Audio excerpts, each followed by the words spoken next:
Your questions are yours. They are important, and they do need to be answered. What we need to do is we need to ask the right questions. In phase one, our task is to ask what questions, not why questions. So we want information that is relevant and information that is accurate.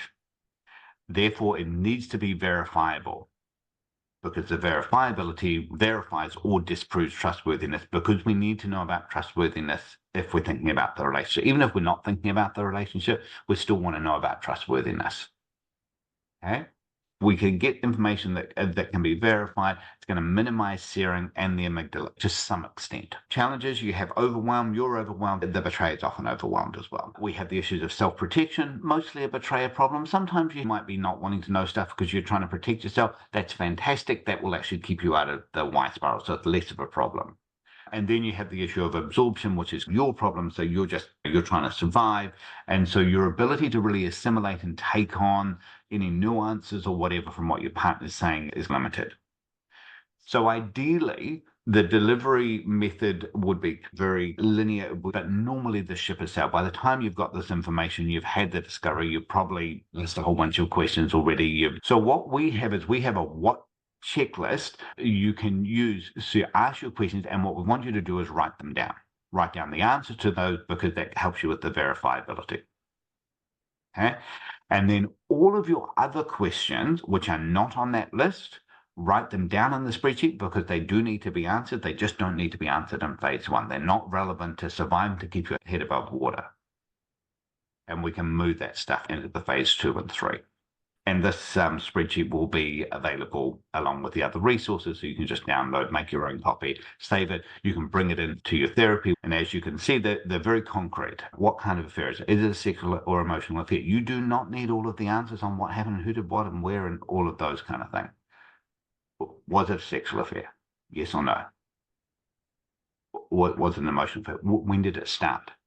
Yeah. And encourage people more to think of a range. If they're looking unsure, just say, give me a year that it started in. Okay. When did the sexual affair start? Who is the other party?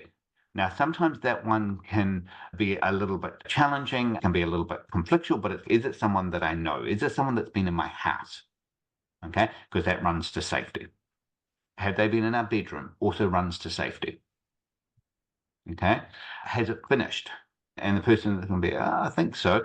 We're going, what's the evidence it's finished? How did you finish it? That's useful information to know at that point in time. You may not like the answers to any of these. Now, this one may be a little bit controversial for some people. Are there any other sexual or emotional affairs I don't know about? Okay. And the reason I think that we do this at this stage, again, it runs to trustworthiness, but basically you just got punched in the face with the worst information that we can happen. We want to avoid staggered disclosures. And so the reality is, if your partner had 5 affairs or they had 45 affairs, both of them are shit. Okay? And fundamentally, at this point in time, you're in a very intense reactive state. There's not too much difference between 5 and 45.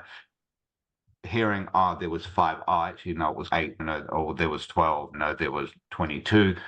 That you're getting hit in the face multiple times. It restarts the phase 1 each time you get a major staggered disclosure. Pretty basic stuff. If there's a sexual affair, have you been screened for STD? Even if they're saying that this is an emotional affair, get them screened for STDs. Because that's about safety, that's about safe care, and again, it's verifiable. And look for the results. So we're not just looking for words, we're looking for evidence. At this point, a person who just discovered the betrayal is presently about safety and is presently about behavior from the betrayed. Like, you're not worried about their emotions, you're not worried about what they think, it's simply behavior. Yeah, your brain is in black and white mode. Your ability to assimilate, to understand, intend to understand those kind of things, your brain is not prepped or primed to do it, because it doesn't have good access to your prefrontal cortex. You can't do it in the first 2 weeks. Your perception is irrevocably altered by the amygdala hijack and the panic. Your job is to regulate your body so you can sleep, so you can eat, so you can turn your brain back on, so that you can make smart decision. No one can remember their bank account number when they're running away from a tiger.